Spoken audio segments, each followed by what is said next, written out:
It's a story that doesn't go away.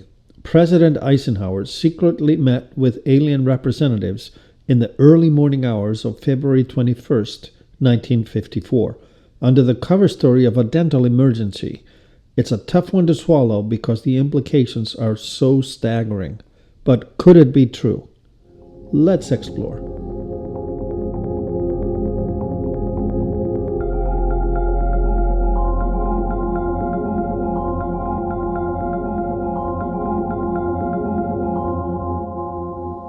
Hi everyone, and welcome to Project Bluebook, the place for the exploration of all things unidentified. I am Thor, and thanks for tuning in. The support information comes from various sources, but first there's Henry McElroy of the New Hampshire legislature and a member of the Veterans Services Committee who came forward in 2010 with a speech claiming he was made privy to a letter written to the 34th President of the United States, Dwight D. Eisenhower, in the 1950s, informing him of the reality of an alien presence on Earth. According to Henry McElroy, the brief suggested that it could be arranged that the president could meet the off-planet astronauts, and according to whistleblowers, such a meeting did take place formally in February of 1954. McElroy also named astronauts John Glenn, Edgar Mitchell, Gordon Cooper, and Buzz Aldrin, who all have made claims of seeing UFOs during their off-planet missions, and Captain Bill Uhouse of the United States Marine Corps, who before his death in 2009 came forward to state he had been involved in reverse engineering of alien crafts. Lieutenant Colonel John Williams of the U.S. Air Force trained pilots out of Offutt Air Force Base in Nebraska. He stated Norton Air Force Base in California had a UFO that was seen by a continuous parade of higher-ups coming there to play golf, but were really there to see the UFO. According to him, visitors included Senator Bob Dole and President Dwight D. Eisenhower. Williams' father, during World War II, was head of the Sigma Corps on the West Coast, but Sigma tracked several UFOs incoming to Earth at the time. During a gathering in Ventura, California, at Point Mugu, after several drinks, a RAND technology officer confided in Williams Sr. that the Air Force was spending more money on anti-gravity experimentation than on any other programs. The various persons and connections go to show the interrelations between personnel, places, times, and stories, like Eisenhower visited a base, and was seen to do so by eyewitnesses that later spoke of it. But let's go to the dental appointment. President Eisenhower made a trip to Palm Springs between February 17th and 24th, 1954. The White House labeled it a vacation, which was odd because Eisenhower had just 5 days prior turned back from a quail hunting vacation in Georgia. In the evening of Saturday, February 20th, he just disappeared. Members of the press became worried there was a serious medical emergency. There was even a false wire stating he was gravely ill and possibly passed on. This happened. To calm the waters, White House Press Secretary James Haggerty called an urgent late Saturday evening press brief stating the president, while eating fried chicken, had a tooth cap chipped off and he needed to see a local dentist in Palm Springs to fix it. It's an odd note, but important, that the Eisenhower Presidential Library has incredibly detailed notes on trips and records of all kinds, including the president's dental records. They have no record of this dental visit or the chipped cap whatsoever. The library also keeps detailed records of thank you notes sent by the president to priests, managers, house staff, and all kinds of other people he meets and met on his trip to Palm Springs in February 1954. But apparently, no thank you note was sent to the dentist who stepped up that night. Dr. Francis Purcell died in 1974. In June of 1979, his widow was interviewed and said she didn't recall her husband talking about the incident at all, ever. Wouldn't you tell your wife about meeting the President of the United States and fixing his teeth?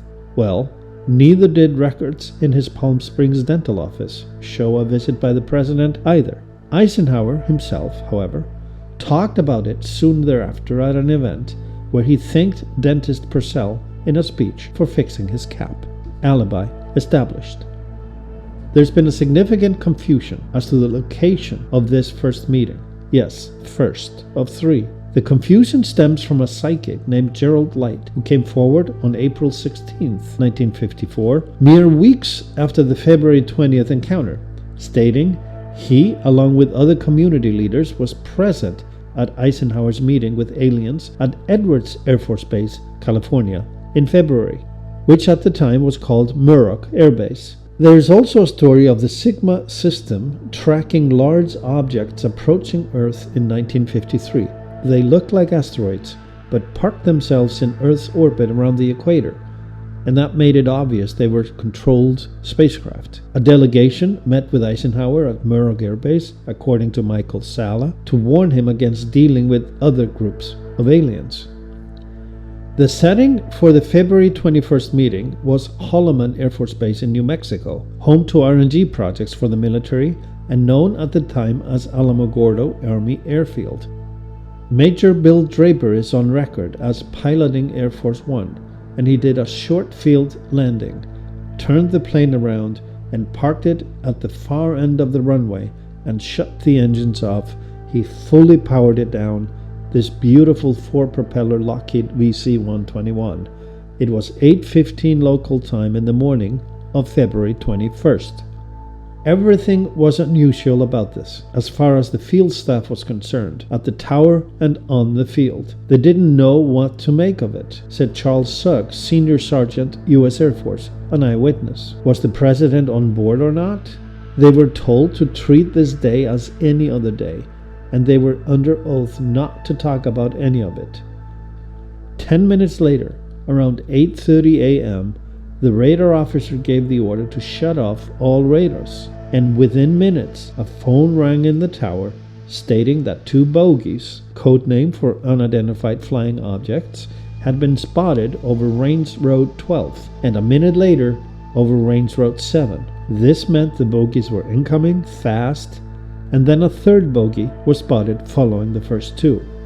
They became visible to the field staff binoculars, 3 disc-shaped objects, each with a dome on top. Shining in the morning light, none showed any visible means of propulsion. The first 2 discs stopped, 300 feet above Air Force One, and one went to land at the far end of the runway, 200 feet away from Air Force One, while the other hovered towards the hangar and parked itself in the air with a perfect vantage point over the entire airfield, over Air Force One and the landed disc as well. According to Base Officer Colonel Sharp in the tower at the time, another eyewitness, it was clearly there to strategically observe and ensure cover for the landed craft.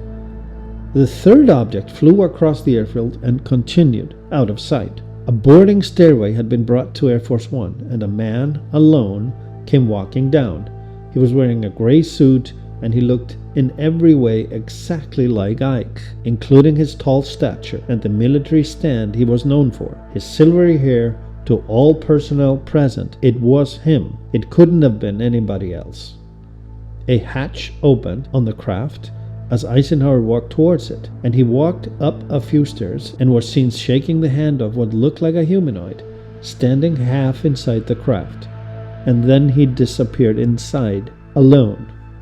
I can't even begin to question this from a security standpoint, and must conclude that the president himself must have ordered this, because how could anyone else approve this arrangement? They could have easily abducted him, for good, but they didn't. 45 minutes later, he reappeared, walked towards Air Force One, disappeared on board, the discs flew away to where they came from, and Air Force One was cleared for takeoff just around 9:30 a.m. New Mexico time. Eisenhower would still make an appearance at a mass in Los Angeles on Sunday the 21st, back in the public eye and before the press detail, back from his emergency dental appointment to everybody's relief. According to Timothy Good, respected researcher and author who has investigated this event more than most, this was to become the first of 3 encounters Eisenhower had. The first meeting took place with Nordics. Their appearance closely resembles humans, but later meetings and agreements were actually signed by tall grays. It's important to understand for future exploration they are different and uncollaborative groups. The Nordics wanted Eisenhower, in exchange for their help with technology and broader support of humanity, that the US would give up all nuclear weapons and technology. In the midst of a Cold War, this was not feasible to Eisenhower. Ultimately, the tall Greys offered a better deal, to give the US alone advanced technology in exchange for the Greys' permission to abduct, harvest human beings for their own genetic research and advancements in limited numbers and with humane methods, and that they would not share the same technology with the Soviet Union or its allies. It is believed that the Greys quickly reneged on their promises on all accounts. We know these details by numerous independent eyewitnesses and second-hand accounts of whistleblowers. Given these events took place 72 years ago, the accounts collectively produce substantial corroborative evidence so that we don't find ourselves in an echo chamber of repeatable, unsubstantiated claims. Accounts include Charles Suggs, a retired U.S. Marine Corps sergeant. His father, Navy Commander Charles Suggs, accompanied Eisenhower to the meeting location. Robert O'Dean, former U.S. Army intelligence officer, heard the story from several witnesses. John Lear, Air Force pilot, spoke with personnel present, and Timothy Good interviewed eyewitnesses and wrote a book about it, Earth, an Alien Enterprise. In 2017, Richard Dolan interviewed a retired CIA agent who, faced with terminal illness, decided to speak up about an assignment along with his superior, tasked by Eisenhower personally in 1958 to fly out to S4 Groom Lake in Nevada on behalf of the president, armed with a threat against the Black Ops team leaders that if they didn't show the president everything they had within a week, he would invade the base with the 1st Army out of Colorado. They returned to Washington with the odd response that this wasn't really their jurisdiction, but offered to set up a meeting. Stephen Lovekin, who served in the White House Army Signals Corps during the Eisenhower years, has confirmed the sentiment of the president at the time was a deep sense of frustration over the secretive independence of black budget operations, correlating with his warning about the independence and power of the military-industrial complex in his farewell address to the nation. It seems Eisenhower's attempt to cut deals with the Greys had failed, while black budget operations became stronger and more independent with their own self-serving agendas, a topic for another episode. You can watch and listen to this and other podcasts on Project Bluebook, the place for exploration of all things unidentified. Each day, let's practice compassion and kindness. And please subscribe. I am Thor, and thanks for listening. See you next time.